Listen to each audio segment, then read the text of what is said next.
What is going on, guys? This is going to be a quick video about the DynamoDB BatchWriteItem API.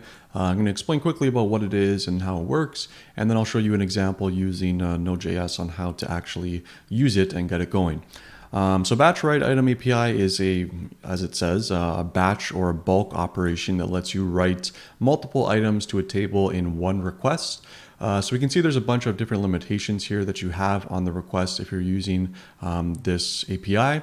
So you can write in one request up to 16 megabytes worth of data or 25 individual requests or individual items as part of the request.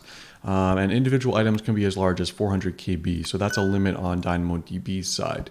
So going down here, there's a couple different details or a couple different important aspects that I wanted to cover. So what was I looking for here?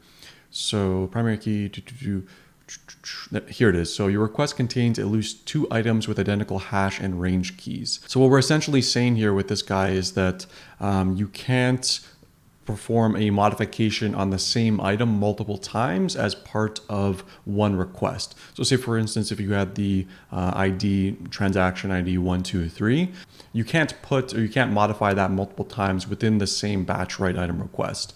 There's a couple other different limitations here, like you can't have more than 25 requests in the batch, and they can't be larger than 400 KB, and the total size can't be larger than 16 megabytes. So make sure you check out the limitations here. Also be aware of the impact this will have on your provision capacity since you're using batch operations.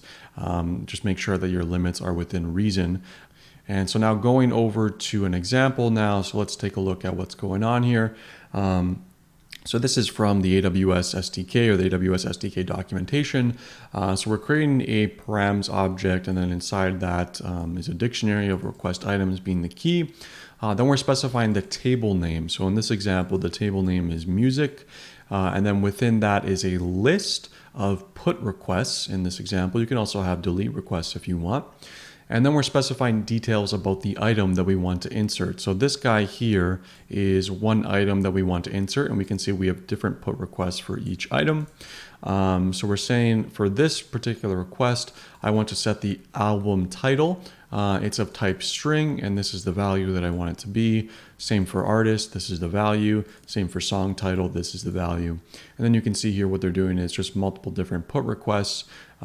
This one is different, obviously, than this one. So you can add a bunch of different items that you want to update all at once using the BatchWriteItem API. And then we can see how they actually use it. So they're just saying the DynamoDB.BatchWriteItem and then provide a callback function, also providing the params that we specified above.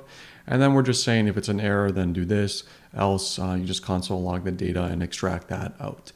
So that's how the BatchWriteItem API works. If you enjoyed this video, don't forget to like and subscribe so you don't miss out on my next one. Thanks so much, and I'll see you next time.